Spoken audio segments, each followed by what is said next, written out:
Dr. Ashten Duncan is a core faculty member at Médicos del Centro Family Medicine Residency in Española, New Mexico.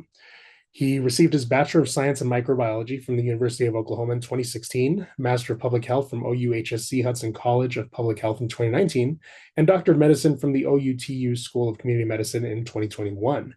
He completed his family medicine residency training at the UNM Santa Fe Family Medicine Residency Program in June 2024.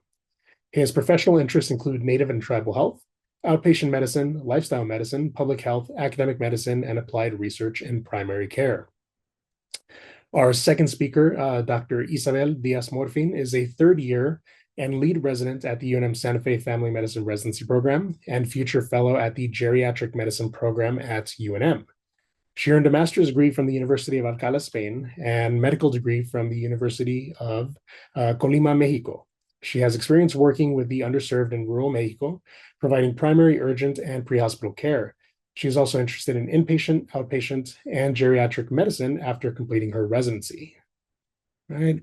And last but not least, we have Dr. Nora Kratz, who earned her medical degree from the Escuela Latinoamericana de Medicina in Havana, Cuba, where she developed a deep appreciation for equitable healthcare delivery and the role of public health in shaping community and planetary well-being. Drawn to family medicine by her love of storytelling and human connection, she values the privilege of walking alongside patients and translating their lived experiences into meaningful care. An advocate for marginalized voices, Dr. Kratz brings a strong commitment to recognition, validation, and inclusivity. Her professional interests include sports medicine, wilderness medicine, reproductive health, and behavioral health. All right. With introductions out of the way, Dr. Duncan, Dr. Diaz Morfin, and Dr. Kratz, the floor is yours. Thank you for that, Mario. And yeah, welcome everyone. So we've got our June session here for you. And for this one, I am very, very happy to be joined by two of our PGY3s in the Santa Fe Family Medicine Program, soon to be board certified family physicians too. That's just right around the corner for them. So today we're going to cover a topic that I think a lot of us have probably heard about, and certainly many of us have experienced. And it's one that we really want to address with a lot of respect for the subject and also for the people who are in the room listening in on this today. This is one where we really want to encourage a lot of discussion, a lot of reflection, and a lot of connection around the things that can really help us address this really, really serious issue around moral injury. And so, with that, I'll go ahead and kick us off here. So, disclaimers. So, no financial organizational conflicts of interest. We're preparing this, for the sole purpose of education on this subject. And so, with that, I want to give us an overview of our 5 learning objectives for today's presentation. So, by the end of it, everyone in attendance will be able to, one, define moral injury and recognize what adverse conditions lead to its development among healthcare professionals. Two, contrast moral injury with related psychological phenomena like post-traumatic stress disorder, acute stress disorder, and burnout. Three, interpret recent evidence about the prevalence and severity of moral injury in healthcare-oriented workplaces. Four, articulate how leveraging community, unconditional positive regard, and peer support can alleviate the distress of navigating moral injury. And five, and this will be the more participatory part of it, employing strategies to create a more psychologically safe and supportive environment for everyone working in healthcare, through some self-reflection activities and some targeted sharing. So with that, I'm going to hand it over to Dr. Diaz Morfin for our first part. Hello, thank you for being here. So we're going to start with moral injury that occurs when we experience a troubling event that violates our values. Next slide, please. So the first thing is to find the definition for moral injury. It has been defined in many different places, but it come to conclusion is that moral injury comprises feelings of guilt, despair, shame, helplessness, from having one's morals transgressed.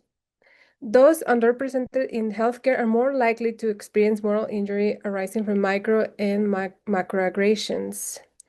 And how does moral injury present? In this chart, we have kind of the key symptoms for it: anger, shame or regret, alienation, grief or sorrow, insomnia or nightmares, depression, anxiety, self-medication, and we come back to the anger. Have you ever felt that way within the past year? Like, do you felt just helplessness or depressed, anxious? So just think about some situations that come to your mind, and we can discuss them later during our QI session, and also we have an activity coming up. Okay, next slide.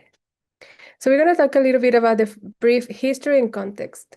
Initially, moral injury was first described in military personnel presenting with trauma that, unlike PTSD, was not a mental illness. These personnel described betraying their morals while following orders and committing and witnessing atrocities that they felt powerless to prevent. Moral injury has been well described in the literature for military personnel, but more recently is now a widely reported topic in the medical field. Next slide. There is some of the, this Dr. Stacy Weiner has written about moral injury, and she describes that providers feel deep distress when they are torn between the desire to serve patients and the demands of bureaucratic healthcare systems, says Dr. Dean, but academic medicine can help heal those wounds. Next slide. So the moral injury topic came more widely in healthcare providers after the COVID-19 pandemic, because it just opened up this whole issue with health policies and just on underserved communities, especially, and just difficulties with the current healthcare in the United States. So the COVID-19 pandemic produced an under unprecedented level of moral injury for healthcare providers. Some providers in the earliest stages of the pandemic put themselves and their families in danger, caring for patients with suboptimal protection when personal protective equipment was scarce. Maybe a lot of you can identify with this situation when doing medical school or early on in your residency programs. When medical supplies were in high demand, healthcare providers were sometimes forced to choose who they will offer what care to. And your next slide. And there is some evidence that we're gonna present through the slides about the review of moral stress or moral distress and moral injury in healthcare workers during COVID-19. That we're not gonna review this article right now, but it's just for you to see that there is widely available evidence. Next, okay.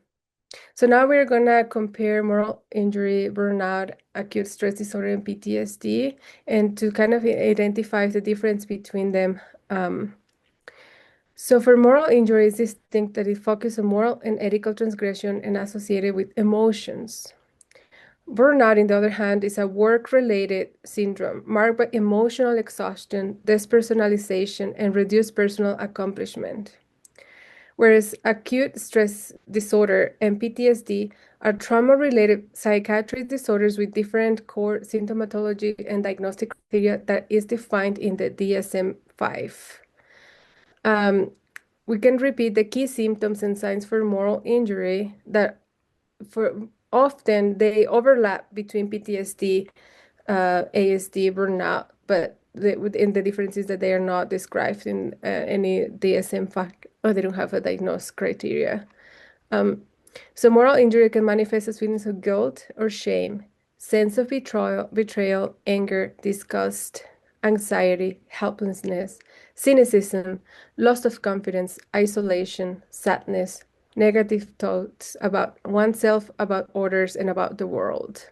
So again, think about situations where you have felt that way and save them for later. Next slide. So with the causes of moral injury in the healthcare, what we have identified is that ethical dilemmas and challenging decisions. Healthcare providers often face difficult decisions such as end-of-life care and resource allocations, which can lead to moral injury. Health insurance barriers. I think a lot of us that are in outpatient healthcare can identify with this every day during our clinic sessions. Healthcare professionals often face moral injury when health insurance policies restrict their ability to provide optimal care. These barriers can lead to situations where they must deny necessary treatments or navigate complex administrative processes, causing significant moral distress. Next slide. We continue with the causes for moral injury. One of the reasons is privatized healthcare system. In privatized healthcare systems, the emphasis on revenue generation and cost-effect efficiency can conflict with the ethical duty to prioritize patient care. This can result in moral injury as healthcare providers struggle with decisions that may compromise their moral and ethical standards. Shifting in health policies. We have seen these changes since a while now, even worsening later on, that our patients are coming to clinics just for reasons like this, like cutting federal and state budgets for essential programs like Medicare and Medicaid, limiting access to healthcare for minoritized and vulnerable groups. Most of our patients in our clinic are Medicare, Medicaid, and they're struggling to receive all the care they need. And we are as well as providers. Can you come next slide? Vulnerability of trainees to moral injury. Training situations increase vulnerability to moral injury. This because rigid hierarchies that are all over the healthcare system, lack of autonomy, frequent exposure to ethically challenging situations, insufficient support systems, unable to easily get another job, feeling trapped within the programs. You can.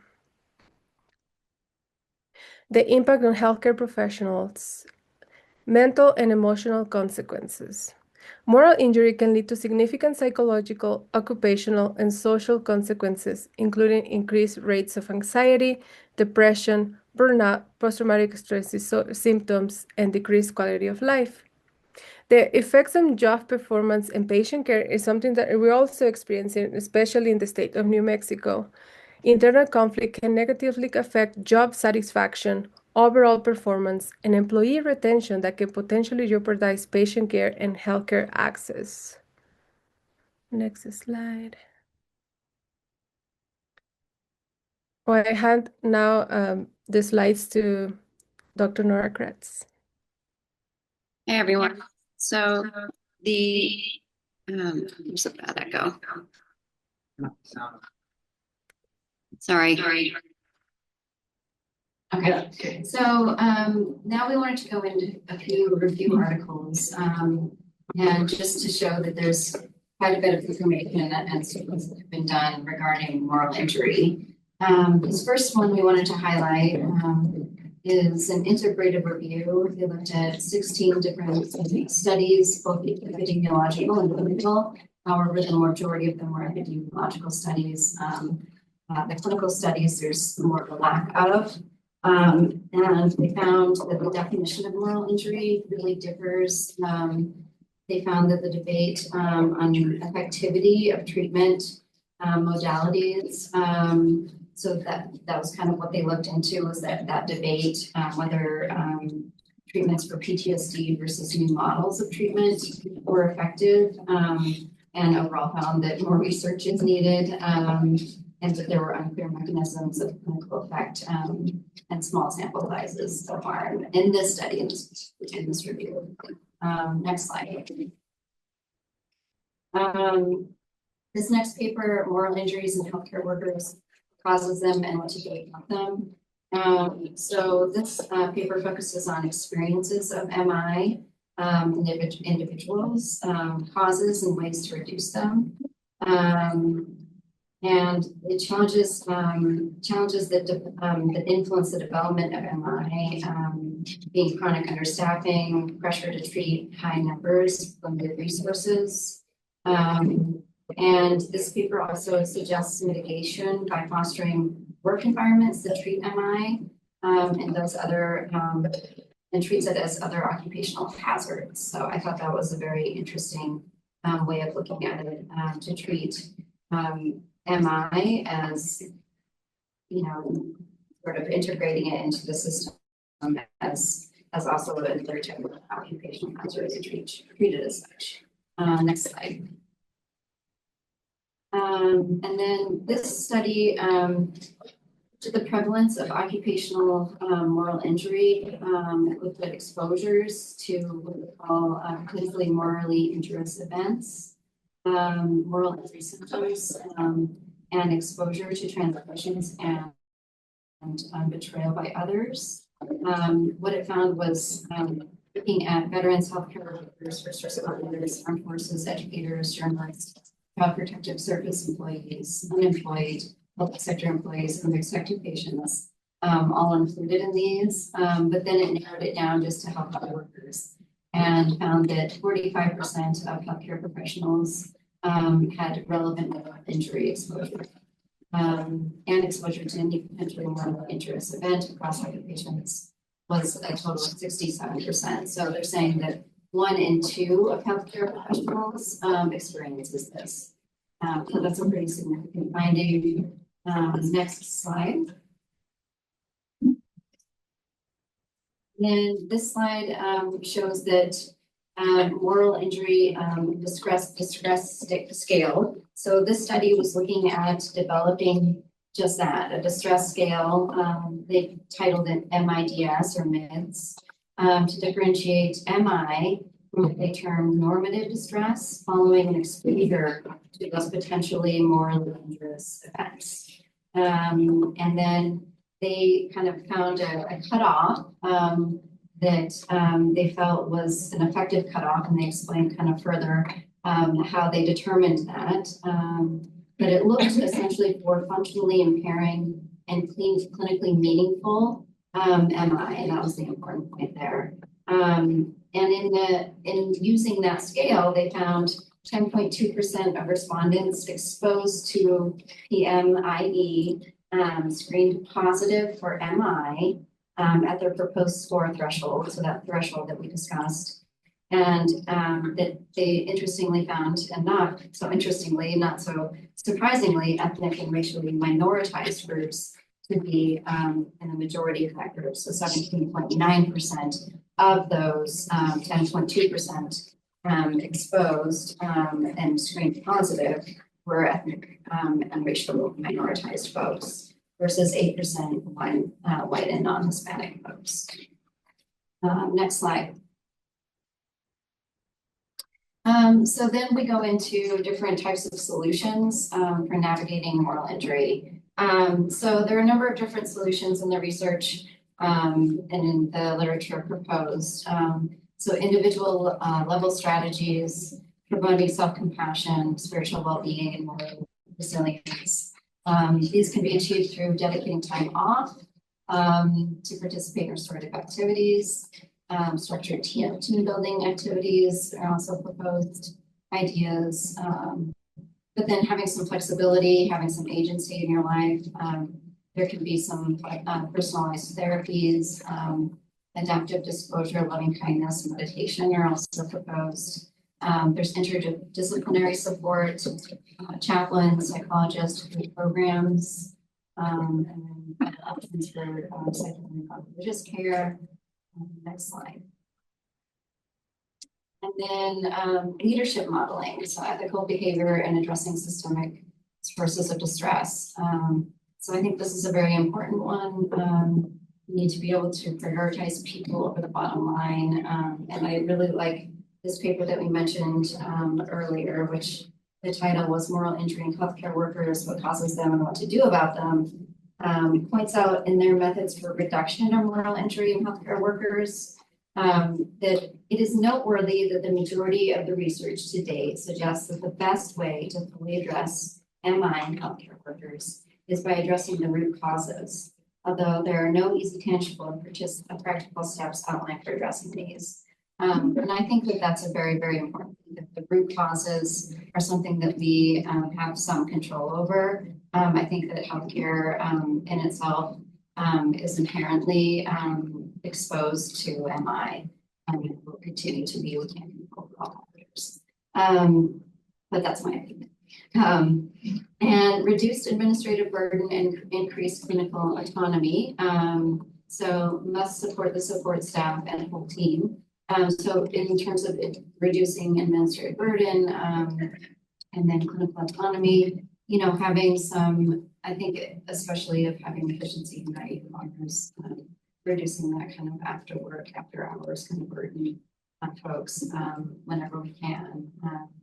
And then provide stigma-free mental health resource, check-ins, debriefings, and mentorships. Those should always be provided, and those should be anonymous, so it shouldn't be going into our licensing reviews as well. And then they give an example of Compass programs. I'm not actually familiar with those. If anyone else can speak to those later. Next slide. And then community and peer support. Of course, establishing peer networks, mentorship, debriefings, and then facilitating moral repair through healing ceremonies, shared testimonials, emphasize unconditional positive regard. I think that this is probably the more salient method that they propose. So unconditional positive regard is something that can be promoted in any kind of work environment and any kind of team environment in order to reduce shame and build trust.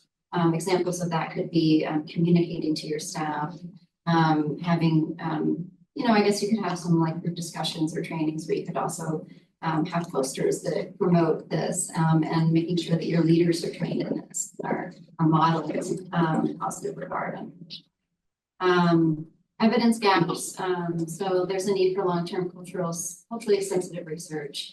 Of course, as there always is, evaluate integration of spiritual and organizational supports as well. Next slide.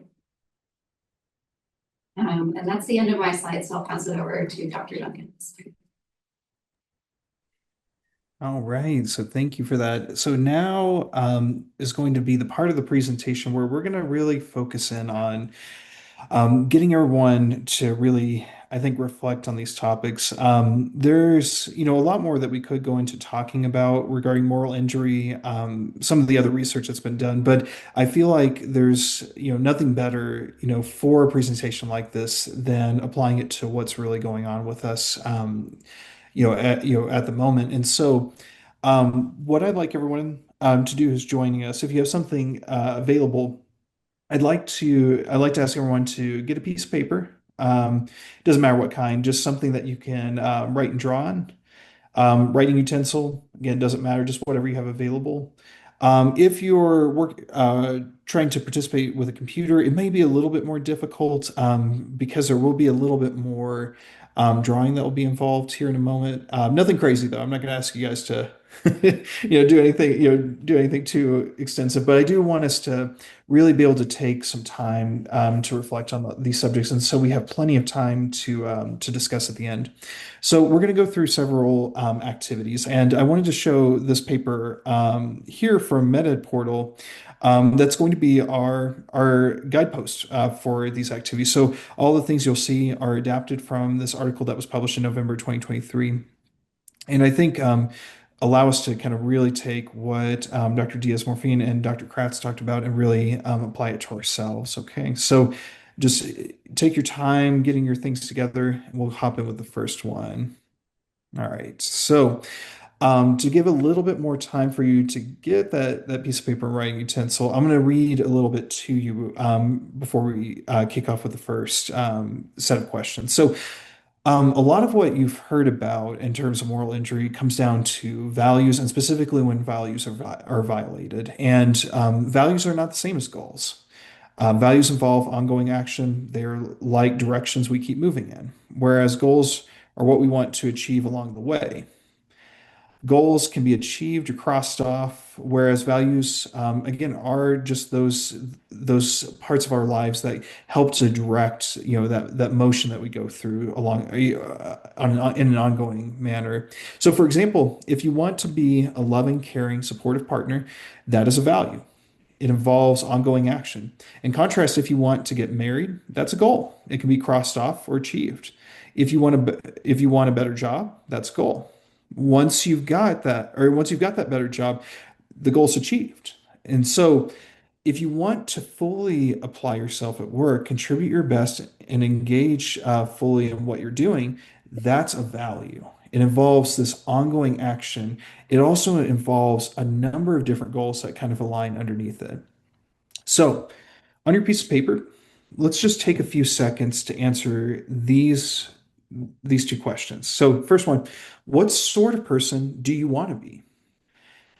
For some of you, that might mean that you continue to be the person you already are, and that's okay if that's your answer. But I want you to describe what that person represents, what that person's doing, to really get at the heart of the values, which we'll get to in just a moment. But just be descriptive there. So it doesn't have to be somebody different than who you are now, but if it is, be very descriptive in who that person is.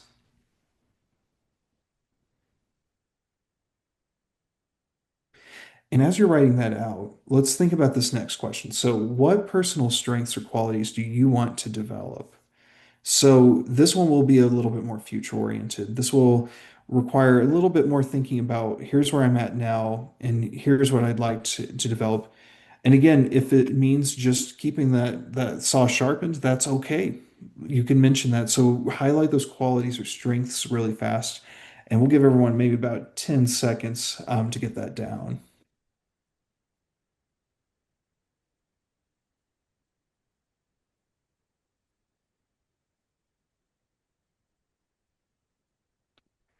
All right. And with that, we're going to start building into this a little bit more.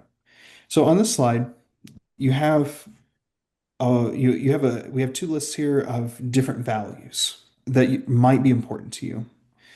But what I want you to do is we're going to give everyone a few minutes for this, maybe about 2 to 3 minutes. I want you to look at this list. These are just samples of values that might be important to you. And if they are, you can use those. But I want you to come up with a list of 10 values that are central to who you are and who you want to be.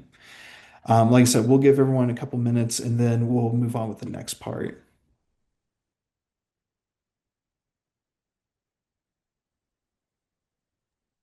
All right. And so you can keep adding to that if you haven't had a chance to finish that, because as you can see with what we're doing here, a lot of this is just kind of snowballing into the next part. So keep working if you need to. But with that, I want to introduce this next part. And this is actually why you have the piece of paper. So what I would like for you all to do is to draw out a bullseye. Um, And in that bullseye, it doesn't matter how many rings it has. The important part is that you do have a center to it. And as you work your way out, you have your outermost ring and these inner rings that lead you to that center.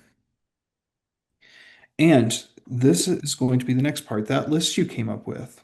It'll be a little challenging. So if you can't fit all of them in your bullseye, that's okay. But what I want you to do is I want you to take that list of your 10 values and start to write those just outside the outermost ring, kind of like you see in the diagram here, where we see like work, education, leisure. Instead, I want you to write your values. And from here, we'll move on with the next part, but I want you to get those on the outside. And as you finish up with getting those values written out, your next job is to mark with an X where you think you are to living by that particular value. And be honest with yourself. This is just an activity, so we can reflect a little bit more and also learn a little bit about one another, but you don't have to disclose that. So be very honest with yourself. How close do you think you are? The closer you put that X to the center, the more fully you think you're living by that value. The farther away it is, so the closer it is to that outermost ring, the more inconsistently you feel like you are. And there may be a lot of reasons for that, like we heard earlier in the presentation about what causes moral injury and what causes this violation of value. So just because that X isn't right there in the center does not mean that's something that you have caused. In many cases, it's something that the systems we work in have caused. And so take some time to do that. What we'll do is let's give everyone about 90 seconds to finish that up, and then we'll move on with the next part.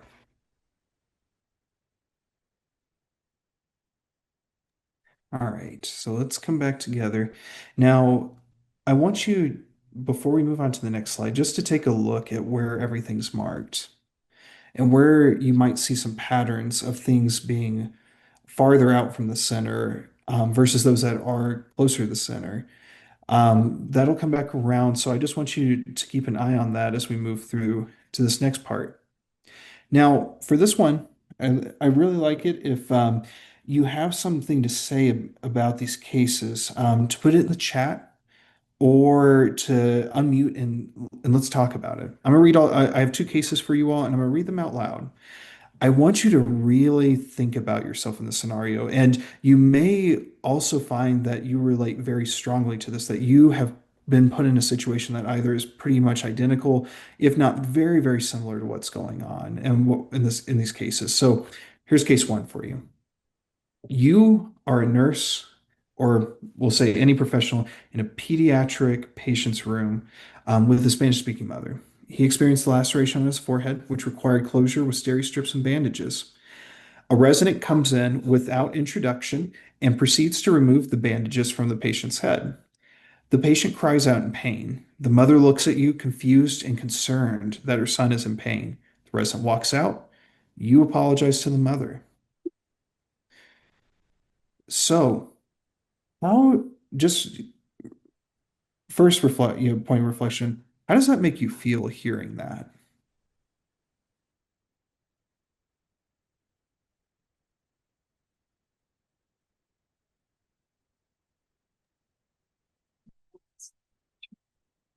They were in disregard patient.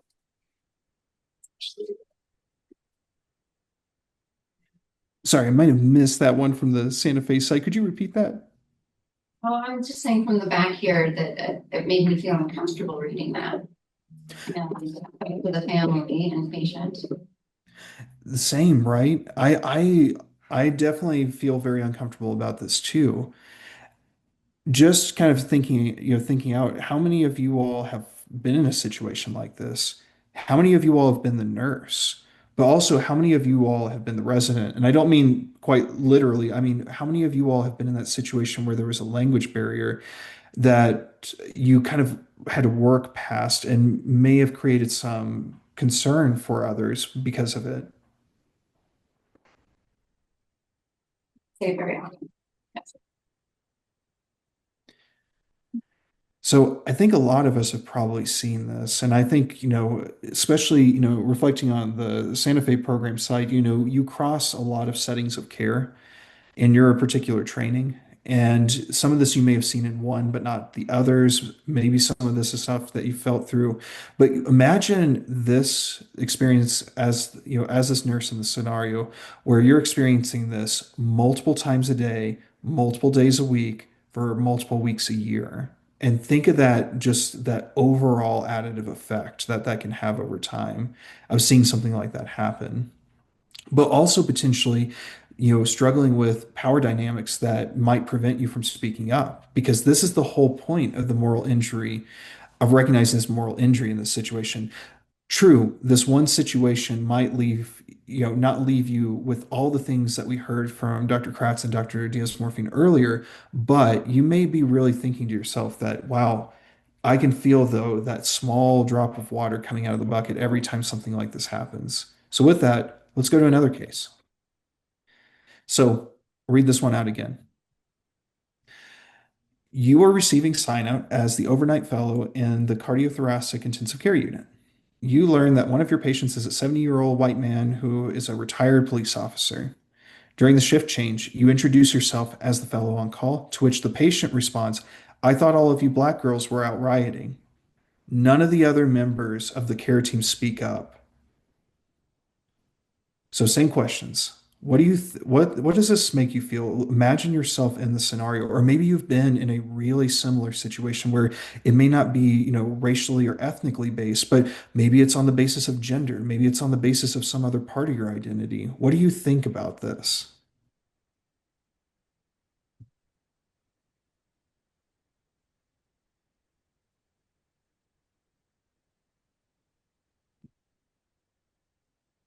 Well, I usually feel sorry for the person who says these things. Like, I don't know. I don't get angry or anything. Oh, I get angry.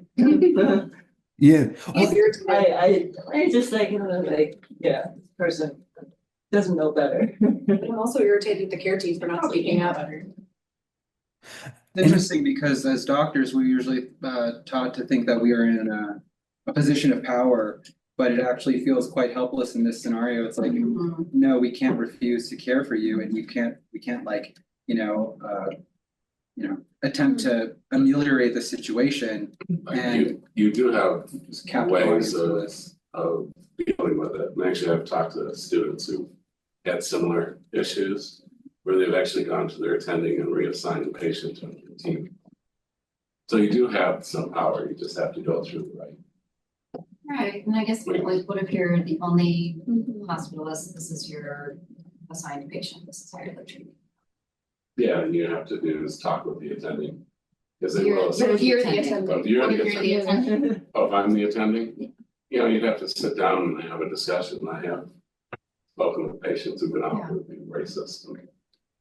And so that's, you end up caring for them, but you have to, as an attending, you have to sit down and tell them that's not appropriate.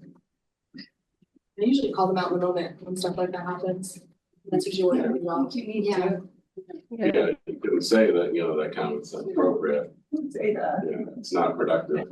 I think so too. I had a patient that I just recently had said something that seemed to be about transgender people, and I wish I had said something along those lines.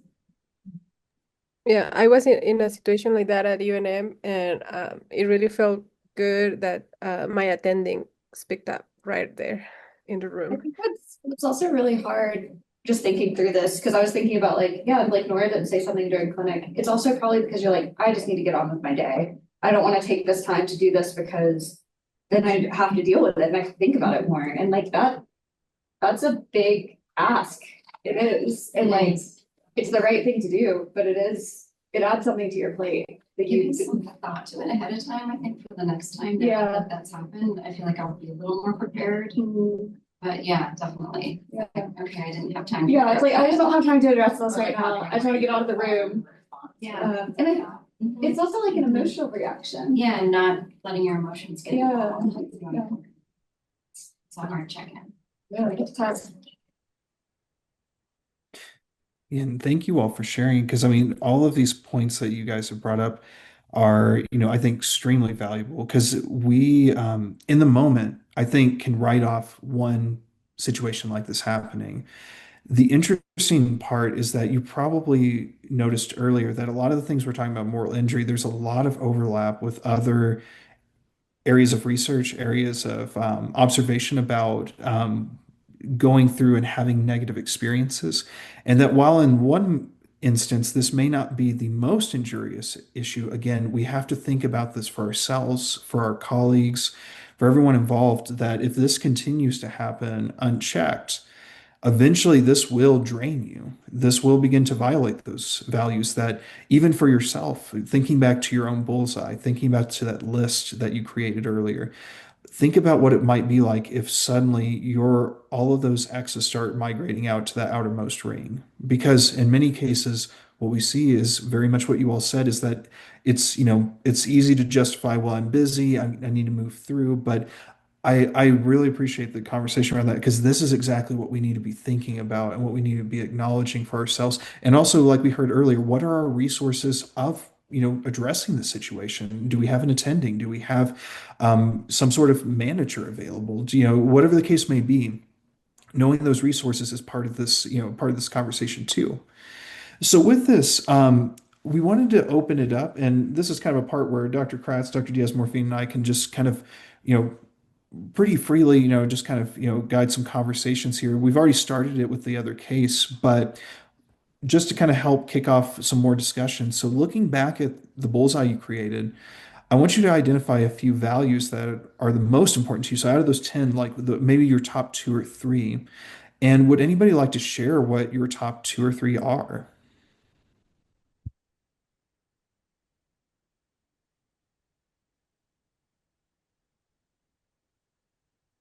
I think justice is like really high up there and actually explains quite enough for me of the rest of the values. I think it's right up there. Okay, yeah. So justice being on up there, maybe for others in the group too, that you also relate to that. And Alex, if you wouldn't mind expanding on that a little bit, where did your, if you, and if you wouldn't mind sharing this too, where did your X fall relative to the center? Oh, not close. How many people relate to that? Did somebody else have something similar where you, justice is also hugely important to you and your X wasn't close to the center? I was kind of reflecting on that before we started talking about this. I was like, oh yeah, the ones that I feel like I really care about are the ones that I feel like are furthest away. Which I think kind of, it is one of those things where it's like, these are places where they do mean a lot to me and I see so much room for growth. And I think that's probably what Alex is feeling, because I expect, I'm putting words in his mouth. I'll let him respond to that, but that's how I'm feeling about it. I'm a simple person. You're correct. No, that's important. Justice too, there's so much that's tied in with our sense of justice in the world. And just kind of, again, putting it back to the whole group, how much of that do you feel like either for yourself or for others is related to outside factors? And how much of that do you feel like is related to things that are, I would argue, with the current political climate happening to a lot of people?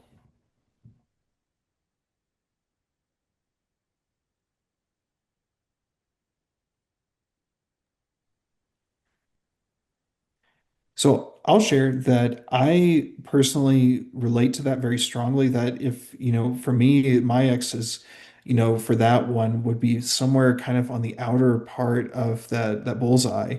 And a lot of it is watching things, in real time happen to the people I care about and to the people, I really want to help, but don't feel like I can for all the reasons we talked about. That my locus of control, if you guys are familiar with that concept, is very external in this regard, because I feel like there's a lot I can't really do, which often drives me to do, focusing more on tasks where I do have more of that control, and being able to focus more, because that helps me bring that X a little bit closer to the center. But what about other values? Anybody else have anything else in those top two or three that's different from justice? Honesty and integrity. Okay, got you. And if you wouldn't mind sharing as well, how did your X fall? Um, Medium. And what are some of the barriers to that being closer to the middle, since it's kind of right there, not so far on the outside, but not really on the inside either? What are the barriers to it being more on the inside? Um, well, just me, me is the barrier. I'm just being me. Yeah. No, and that's very, because a lot of these too, and we can keep talking about it too, but we'll make sure to have plenty of time to talk a little bit more broadly about this idea of moral injury. A lot of these values that do become violated over time, or that were blocked from really being very consistent with, um, a lot of those same factors that affect one value can affect many values at the same time. So it can be one event that can suddenly injure you in a lot of different ways. And you know there you know there are a lot of times too where it just takes a while for us to come back around after those events happen. And I wanted to take that as an opportunity to move into that second question, which is, has there been a time when you acted in a way or felt compelled to change your actions in a way that ultimately was contradictory to your values? And would anybody like to share what that was?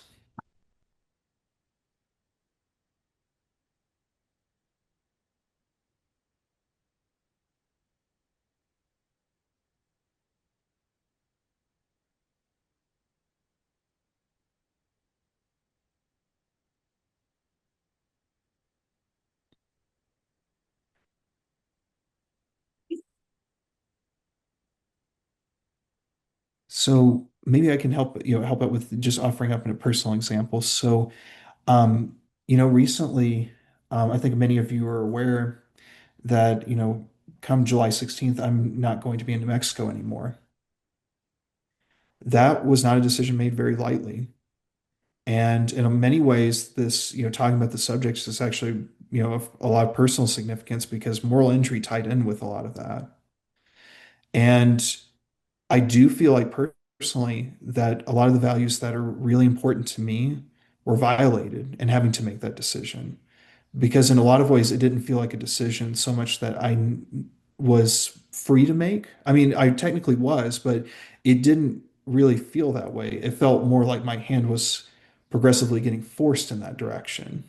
And for many of you, maybe you felt that way as well. So, based on hearing that, are there any other thoughts that you have about things that you've had to do recently that have been out of line with your values?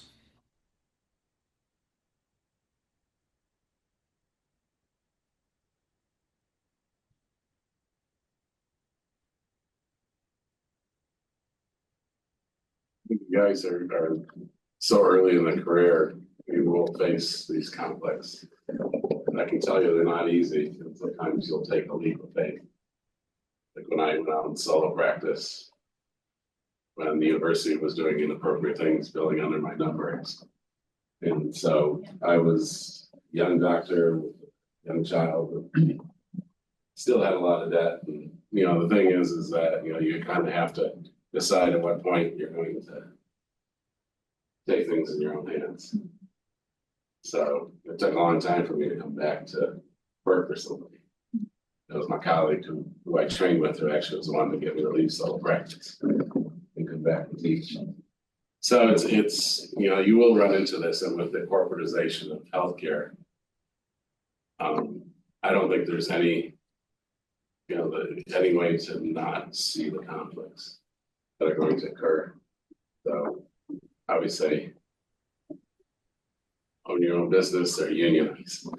Yeah, I kind of want to jump off of that Yeah. because I was thinking about, yeah, a lot of the people's scenarios currently in this room as well of being in environments that were not conducive to a happy work-life balance. And the effect of non-competes or the match or whatever kind of system actually restricts our ability to change jobs, right? Because if you are working at a place that is not like doing things or putting up barriers for you to be able to address what you need to do a good job, a non-compete on top of a golden handcuffs like a house can cause even magnify the moral injury because you say, okay, well, I want to leave this job because they suck, but you can't practice anywhere within a 300-mile. I mean, well, what was it for? So Dr. up in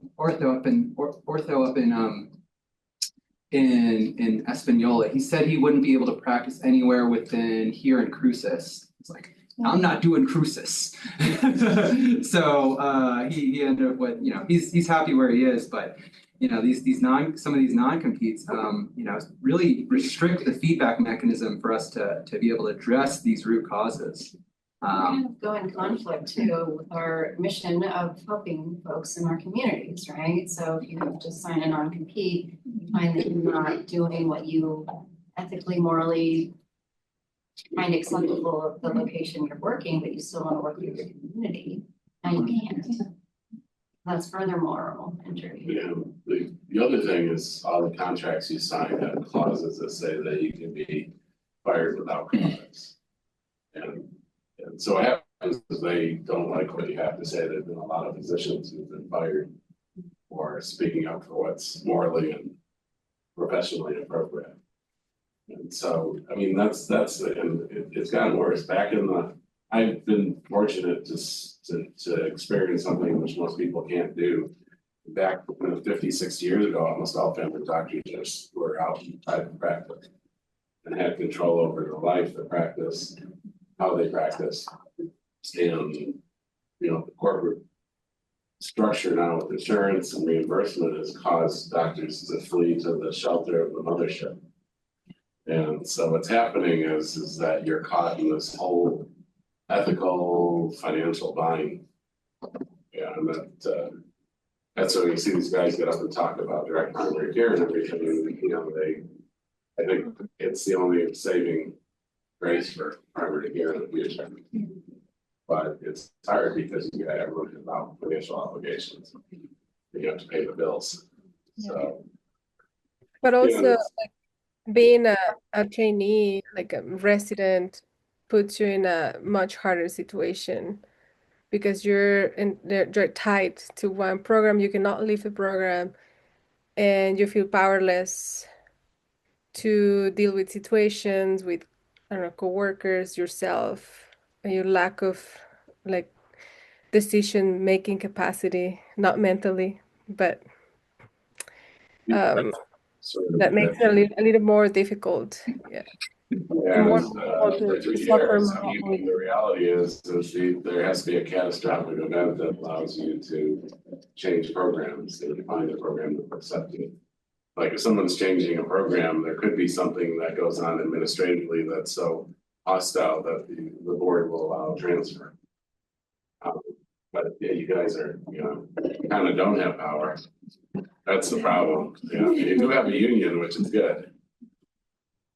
Most residencies, and actually University of Colorado was trying to unionize, and the state laws say the university has to agree. Of course, they're not going to agree to unionize there. The administration has to approve the unionization in Colorado. Oh, that's really a bad situation. So yeah, they're kind of stuck at the University of Colorado. I was reading about that. So it's an interesting. You have to change state laws. The federal laws are all up in chaos now. Yeah, and we can't strike here. New Mexico, that's Yeah, I don't know what the state laws are. Yeah. Yeah, actually, when I was a resident, we talked about it. Yeah. Because of administrative attitudes towards the residents, we actually talked about a walkout. Mm-hmm. So we weren't unionized though. Yeah, like a surgical colleague was the president of the resident group. So yeah. Problem is, organizing people to agree to walk out and leave the hospital limbo, because there were no hospitalists, the residents ran the hospital at night. Yeah, it's interesting. God. Well, so the big thing is trying to find some, lifestyle balance. And then kind of figure out when you get out, how do you make your life rational? Yeah. And thank you all so much for sharing too, because I mean, these are the things that we have to keep ourselves accountable to, and we also have to make sure that we check in with each other about that. But just out of respect of time, and forgive me, I've got some dogs barking in the background here. I did want to just wrap up with a few conclusions. We won't go through point by point, but just recognizing how common and how severe moral injury can be for so many people who work in healthcare. And I think what you all have shared is that we do have a lot of paths forward. And I think this awareness and just being able to check in with each other is going to be one of our most valuable assets in this. And I do want to share a list of references too, if you guys happen to get the slides later, if you guys want to check out a little bit more about the evidence behind all of this. Also a suggested book. You guys may already be familiar with Dr. Dean's work in this area. She's kind of our megaphone in the United States around moral injury and her work on it. But If I Betray These Words is a really great read, not super, super long either. So if you guys are looking for something to, kind of continue all of this, I highly encourage it. And with that, that brings us to the end of our presentation today, but we really appreciate you all for tuning in. And continue to support the NMPCTC with this didactic series. Awesome. Thank you, Dr. Duncan, Dr. Diaz Morfin, and Dr. Kratz for that great presentation. Thank you again for joining us, and have a great rest of your day.